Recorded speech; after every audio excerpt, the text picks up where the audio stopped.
Okay, in this video, I'm gonna talk about how to close more real estate investing deals by actually doing it in reverse. We're gonna talk about the reverse wholesaling method, what it actually means today in 2025, how it actually functions, and how to execute on it. Because if you do this right, you will be able to close more deals than the rest of your competition. A lot of people in real estate wholesaling make a big deal out of getting contracts. Getting contract is really important, but if you can't sell those and you don't have end buyers, then we don't make any money. I mean, there was a point in time in my business where we were contracting 10, 15, 20 properties and we were closing on like 4 or 5 of them like 3-4 years ago. It's like, this is pointless. Why get so many contracts if we can't close? At that time, I felt like I couldn't grow my real estate investing business because I had a disposition problem, which is selling the deal, when in fact, I actually had an acquisition problem, not a disposition problem. So let's hop into reverse wholesaling and how you can execute on it to close more deals. So first things first, let's break down what reverse wholesaling actually is. So to put it in layman terms, all you're doing is putting your buyers first. What are they looking for?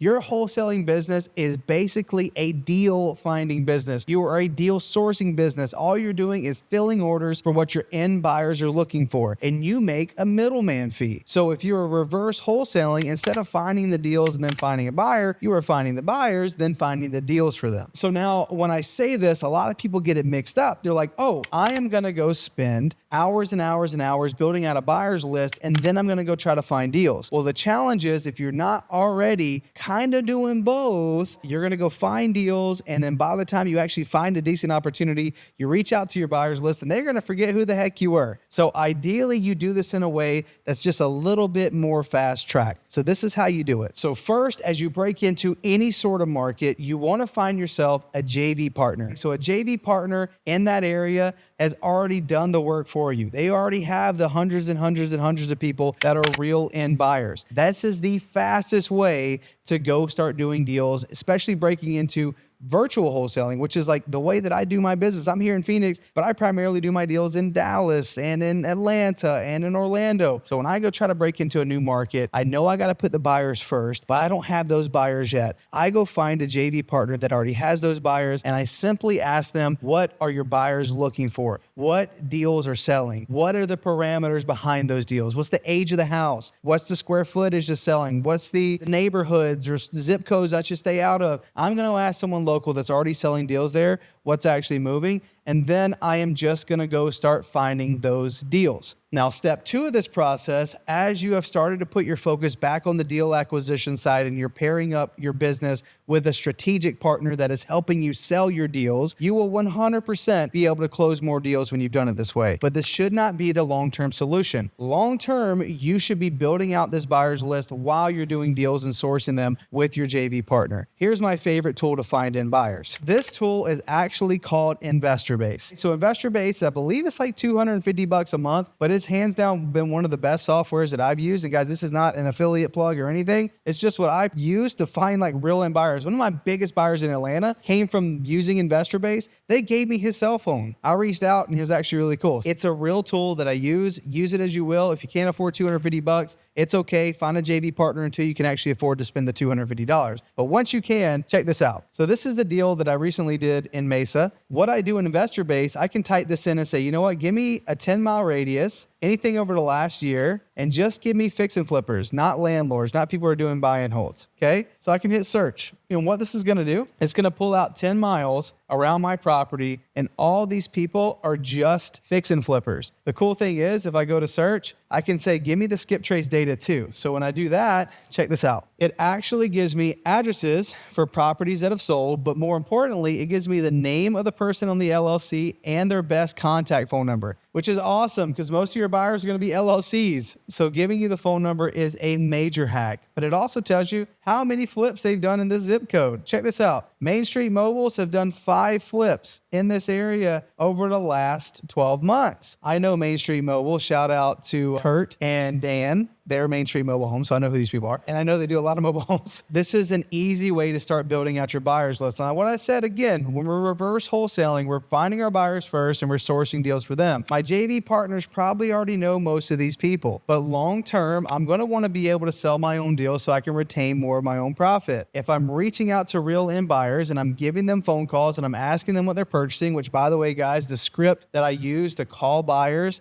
to add them to my buyers list, you can actually find inside of the school community. There's a script there. It works like freaking clockwork. You use that, you start calling these people on this list, and what you're gonna do is you're gonna categorize your end buyers into buckets. What I like to do, these two buckets for me are number one, your primary buyers. So my primary buyers, when I start reaching out to these people, I'm going to focus on the ones that have done the most flips. So Travis Larson and Brian and Main Street Mobiles and Craig Group, like some people have done more than maybe one flip in the last 12 months. I'm going to call them first and see if they're still actively buying. If they are, I'm going to get their buying criteria, and then I'm going to put them into my primary buyers bucket. Now, after I have my primary buyers bucket, which is comprised of probably the biggest buyers in that area, I'm also going to create a secondary buyer bucket, which are all the people that I reach out to that haven't done as many flips, but I'll get their buying criteria, and typically they're a little bit more loose with their criteria. They're willing to expand it out a little bit, pay a little bit more, say ARV is a little bit higher, maybe they're willing to take on older houses or other stuff, right? Just so they can pick up more projects. As flippers get more and more refined, so does their buy box.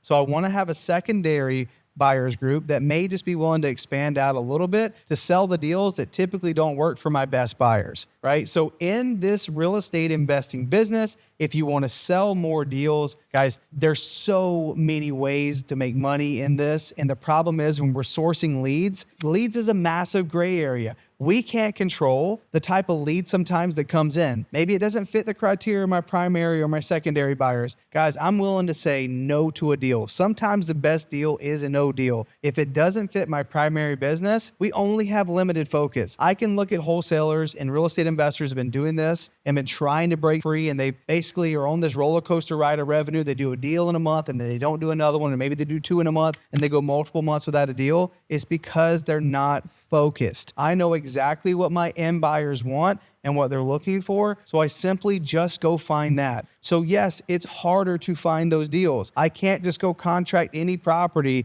if it's in the middle of nowhere, it doesn't fit the criteria. Well, guess what? No one's gonna want it. You're gonna be just like me. You're gonna get 20 contracts and close on 5. I wanna get 10 contracts and close on 10 in a perfect world, right? And the only way to do that is know exactly what your end buyers are looking for and you source deals for them. So get started quick. You get a JV partner that has all the end buyers. The next step is while you are in that process of finding deals for your JV partner that specifically fits their criteria of the deals that they know they can move. One of the coolest benefits on the back end of doing that is it'll also give you the buy prices saying, hey, you need to be at this number if we're going to be able to sell this deal. Well, while you're doing that, using a tool like an investor base that will give you real end buyer information. So then that way you can start prospecting. I put a virtual assistant on this. I pay them $4 an hour. They call and categorize my buyers in my primary bucket and my secondary bucket. That is it. And we will only source deals specifically for them. And if those people don't want the deal, guys, it probably isn't a deal. I was talking to an investor earlier this morning, actually. It was like, wait, so you only have a 5-day inspection period? You only have a 7-day inspection period? Because in wholesaling, you typically have a long inspection, so it gives you enough time to try to sell the deal. I have learned if the deal doesn't sell in 5 days, it's probably not a deal. We probably got it too high. I may have to go renegotiate. Understanding that part of the process, guys, you want to close more deals, use this as a way of reverse wholesaling to find the best properties